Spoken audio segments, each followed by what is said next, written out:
आपकी एज कितनी है पहले तो ये बता दो। तो अभी करंटली आई एम 14। 14 ईयर्स जी। आपको पता है यहाँ पर जितने भी लोग आए हैं उसमें सबसे कम एज आपकी है अभी। लेकिन सर मतलब जितने भी लोगों से अब तक मैं मिला हूँ आपकी एज के, मतलब 40-50 साल के या 30 ईयर्स के, आपके जितने भी शोज देखे हैं उनमें मेरे को तो सबसे कम उम्र के आप लगे हो। अरे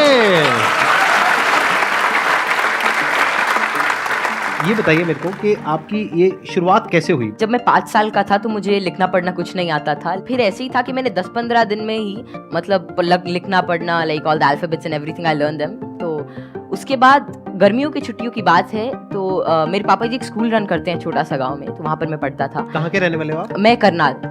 अच्छा जी। तो वहाँ पर एक जैसे हॉलिडे होमवर्क देते सबको एक जनरल कि आपको जो वर्ल्ड मैप होता है, एटलस होता है, अगर जिन जिन को अच्छा लगता है आप वो करके आना, आप मतलब उसे समझ के आना। तो फिर ये मेरे दादाजी ने कहा, फिर पापा जी ने कहा कि तो मैं भी कर सकता हूँ। तो पहले ही दिन मैंने देखा तो I got into it and I learned it.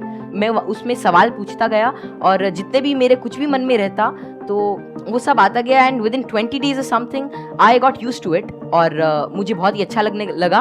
And जितना भी वर्ल्ड मैप वगैरह इस टाइप की रिगार्डिंग जितनी भी चीज़ें होती हैं, पॉलिटिक्स, इकोनॉमिक्स, वो सभी मुझे मतलब things were very easy for me. And उसी के बाद से लोग कहते गए कि नॉलेज बढ़ता गया और तब से मतलब यही है कि सीखने का प्रयास कर रहा हूँ। कुछ भी नई चीज़ मिलती है, like currently I am a student of 11th grade but I am learning things like astrophysics and quantum mechanics. तो I am not very into it but I like to study it and जितना भी मेरे से हो सकता है मैं उसके अंदर कोई नई चीज़ देखने का प्रयास करता हूँ और कोई नया सवाल पूछने की कोशिश करता हूँ, क्योंकि जितने भी ज़्यादा क्वेरीज, जितनी भी ज़्यादा माइंड के अंदर जो भी कोई क्वेश्चन आता है I try to get it forward और वैसे ही सारी चीज़ें आसान होती रहती हैं। कोई भी क्वेश्चन है किसी भी तरह का तो वो आप इनसे पूछिए।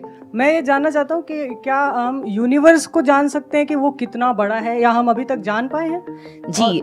क्या तो क्या पैरामीटर्स हो सकते हैं उसको नापने के लिए? जैसे कि हमने सुना है कि लाइट ईयर्स होते हैं। जी जी। पर वो कितना बड़ा है, क्या हम इमेजिन कर सकते हैं या हम एक्चुअली में उसे प्रैक्टिकली पता कर सकते हैं? तो जो यूनिवर्स की जो एक्सपैंडिंग यूनिवर्स थ्योरी थी वो एडविन हबल ने दी थी और उनके अकॉर्डिंग जो अभी यूनिवर्स की जो एज है वो नियर अबाउट 13.9 बिलियन ईयर्स है और उसी रेट से अभी एक्सपैंड कर रहा है। तो यूनिवर्स जो अभी हमारी थ्योरी है यूनिवर्स के जो मोस्टली एक्सेप्टेड है that is of expanding universe. अभी के हिसाब से हबल कांस्टेंट होता है दैट इज 65 मेगापास्कल। तो जो डिस्टेंस ऑफ यूनिवर्स है that is h times d। तो वही 13.9 बिलियन टाइम्स लाइट ईयर। तो इतना भी हमारा एक एस्टिमेशन है कि इतना यूनिवर्स हो सकता है। जैसे आपने इतनी सारी नॉलेज गेन कर रखी है, क्या आप भूलते नहीं है चीज़ों को, या भूलते हैं? कब रिवाइज करते हैं? हम पढ़ते हैं तो हमें रिवाइज करना पड़ता है, अगले हफ्ते भूल जाते हैं, रिवाइज करने के बाद भी भूल जाते हैं। एक्चुअली ऐसे ही होता है ना? Yes sir. अगर आप किसी चीज को अच्छी तरीके से देख लेते हैं, उसे समझ जाते हैं तो उसकी एक आउटलाइन आपके दिमाग में रहती है और फिर आपको उसे ज्यादा रिवाइज करने की जरूरत नहीं रहती। तो वही है कि किसी भी चीज का कॉन्सेप्ट रहता है, तो अगर आपको वो समझ में आ गया तो information is just like I think that information is not the main part.